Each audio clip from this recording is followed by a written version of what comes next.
Hello दोस्तों, आप सबका स्वागत है आज के हमारे नए वीडियो में। जैसा कि दोस्तों पहले की वीडियो में हमने बात की थी गेहूं के काली रोली, पीली रोली और धारीदार रोली, सॉरी एक भूरी रोली है ना, भूरी मेरुई। तो इन तीनों डिजीजों के बारे में हमने बात की थी और इनका नियंत्रण भी हमने पढ़ लिया था, है ना। तो दोस्तों आज हम बात करेंगे कि अगला जो डिजीज है उसका नाम क्या है। तो अगला जो डिजीज है उसका नाम क्या है बच्चों? अनावृत कंड रोग। क्या क्या डिजीज है बच्चों? अनावृत कंड रोग, है ना। यहाँ से हम स्टार्ट करते हैं। एक मिनट, नहीं चल रहा है। अनावृत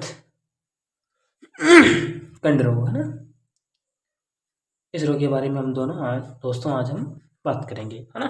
तो दोस्तों सबसे पहले बात करते हैं कि जो ये अनावृत कंड रोग है ये कौन से गेहूं में लगता है ना। तो यह रोग दोस्तों एस्टिलायोनुंडा वेराइटी ट्रिटिसाई द्वारा होता है। सॉरी दोस्तों, लगता कौन से गेहूं में नहीं है। तो इसका जो मतलब पुराना जो इसका जो मतलब वैज्ञानिक नाम है उसका नाम क्या है बच्चों? इसका वैज्ञानिक नाम क्या बताया दोस्तों आपको मैंने कि एस्टिलागो नूडा वेराइटी ट्रिटिसाई। एस्टिलाडो आपको यहाँ पे लिख के बताता हूँ। एस्टिलाडो नूडा, एस्टिलाडो नूडा वेराइटी ट्रिटिसाई, है ना। वेराइटी ट्रिटिसाई, है ना। ये दोस्तों इसका जो डिजीज का जो मेन कारण है ना, मतलब ये दो इससे होता है ना, वैज्ञानिक नाम इसका, इसके कारण ये होता है ना। फिर दोस्तों हम बात करते हैं कि जो ये है अंतबीजोंड रोग होता है। कौन सा होता है दोस्तों? अंतबीजोंड, मतलब कि बीजों के अंदर ये रोग होता है। इसका ये प्रकार क्या होता है? सॉरी, ये रोग फसल में कहाँ पे होता है बच्चों? बीजों के अंदर। कहाँ पे होता है दोस्तों? बीजों के अंदर, है ना। ये रोग बीजों के अंदर उत्पन्न होता है ना, इसलिए इसको अंतबीजोंड रोग भी कहते हैं, है ना। ये जो मतलब दोस्तों इस रोग से जो जो गेहूं प्रभावित होते हैं ना, उन रोगों के बालियां जल्दी आने लग जाती हैं। बालियां दोस्तों कब आती हैं? बालियां जल्दी आ लगती हैं, जिस बालियां जल्दी आती हैं, है ना। जिस रोग सॉरी जो जो फसल इससे जो गेहूं की फसल है इस रोग से पीड़ित है उसको बालियां जल्दी आने लग जाती हैं तथा बालियां बोनी रह जाती हैं। बालियां बोनी रह जाती है ना, है ना। ऐसे बालियां बोनी रह जाती हैं और जल्दी आ जाती है ना। फिर दोस्तों हम बात करते हैं इसके नियंत्रण के बारे में। किसके बारे में बात करते हैं दोस्तों? नियंत्रण, है ना। तो दोस्तों इसका नियंत्रण कैसे करते हैं? तो सर बीज को विटावेक्स या वेनलेट नामक रसायन उपचारित करें, है ना। किससे उपचारित करें बीज को? विटावेक्स बीज को उपचारित, यहाँ पे लिख देता हूँ जिससे कि आपके नोट्स बन जाएंगे और आपको याद भी हो जाएगा, है ना। तो दोस्तों बीजों को किससे धोना चाहिए? विटावेक्स। बीजों को विटावेक्स, और एक तो विटावेक्स हो गया, एक हो गया वेनलेट नामक, है ना।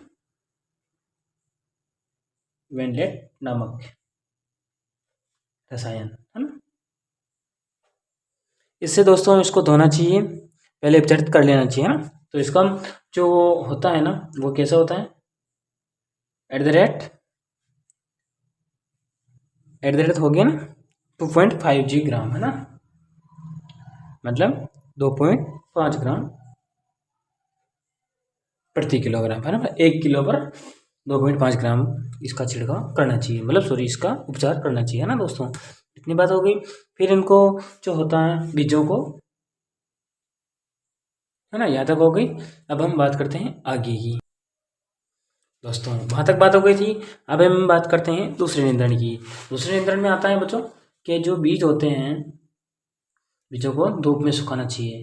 किसमें सुखाना चाहिए? उसका उपचार करने के बाद इसको धूप में सुखाना चाहिए, है ना, जैसे कि बीजों में फिर से ये ना लगे, है ना दोस्तों। बीजों को सुखाना हो गया। फिर इनको गर्म पानी, है ना, बीजों को गर्म पानी में उपचारित करना चाहिए। गर्म पानी कितना गर्म होना चाहिए दोस्तों? तो बीजों को 54 डिग्री सेंटीग्रेड तापमान पर इनको 30 मिनट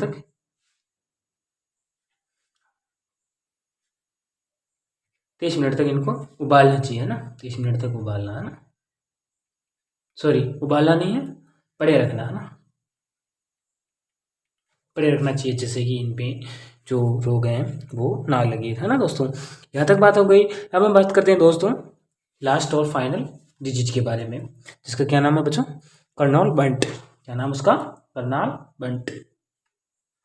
कर्नाल बंट, है ना।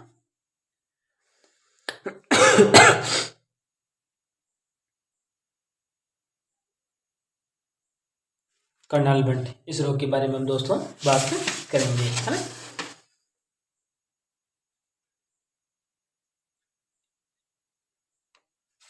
तो दोस्तों ये जो कर्नाल बंट नामक रोग है, ये पैदा किस कवक से होता है दोस्तों?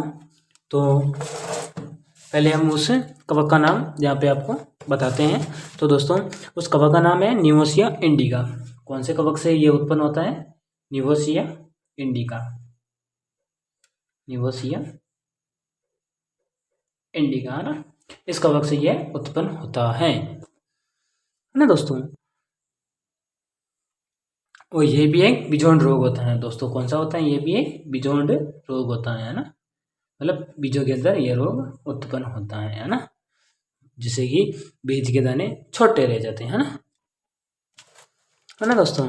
बीज इसके कितने रह जाते हैं? छोटे, है ना। और इस रोग को क्या नाम से जानते हैं दोस्तों? इसका दूसरा नाम होता है दोस्तों,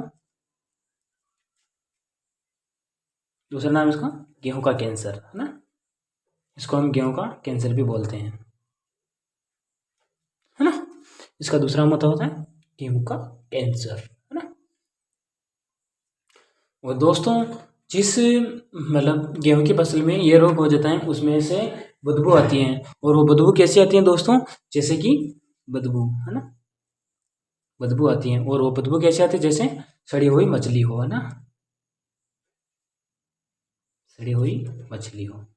तो दोस्तों अब जब भी कभी ऐसे आपको फीलिंग आने लग जाए, सॉरी बदबू आने लग जाए, तो आप सोच लेना कि इसको कौन सा रोग होता है बच्चों? कर्नाल बंट रोग है। कौन सा रोग है इसको बच्चों? कर्नाल बंट रोग है। अब दोस्तों इसकी बात हो गई, इसका उपचार वही जो पहले बताया, है ना। अब हम दोस्तों बात करेंगे एक रोग और है इसका, मेला रोग। कौन सा होता है दोस्तों? मेमला रोग, है ना, चौथा रोग है। रोगों के बारे में हम आपको सब बताते हैं। मेमला रोग, मेमला रोग होता है दोस्तों, ये किसके द्वारा होता है? एग्यूना ट्रिटिसाई। ये किसके द्वारा होता है दोस्तों? एग्यूइना ट्रिटिसाई, यह इसके द्वारा उत्पन्न होता है दोस्तों। और यह एक सूत्रकृमि होता है ना। यह रोग कौन सा होता है? सूत्रकृमि होता है। अब इसका नियंत्रण है, क्योंकि इसमें इतना ही दिया था, तो हमने आपको यही, मैंने जितना पढ़ा है और मैंने जिनको पढ़ाया है पहले, उतना ही आपको पढ़ाऊंगा, क्योंकि दोस्तों जो इम्पोर्टेंट होता है वही हमें पढ़ाते हैं ना। अब इसके नियंत्रण के बारे में बात करते हैं दोस्तों। तो बीजों को बुआई से पूर्व 20% नमक के घोल में डुबोकर रखना चाहिए, डुबोकर उपचारित कर लेना चाहिए ना दोस्तों। तो बीजों को बोने से पहले 20% नमक के घोल से उपचारित करना चाहिए, है ना। 20% नमक के घोल से इसको बीजों को उपचारित करना चाहिए, है ना। यहाँ तक बात हो गई दोस्तों। फिर एक रोग होता है टुंडू रोग, है ना। उसके बारे में ज़्यादा कुछ नहीं दिखा रखा, इसलिए आपको हम बताते हैं। तो पांचवा रोग कौन सा होता है दोस्तों? टुंडू रोग, है ना। तो दोस्तों टुंडू रोग होता है, ये कौन सी जीवाणु से उत्पन्न होता है? कोरिनोबैक्टीरिया, है ना। तो ये दोस्तों टुंडू रोग होता है जो किस जीवाणु से होता है? तो कोरिनोबैक्टीरिया,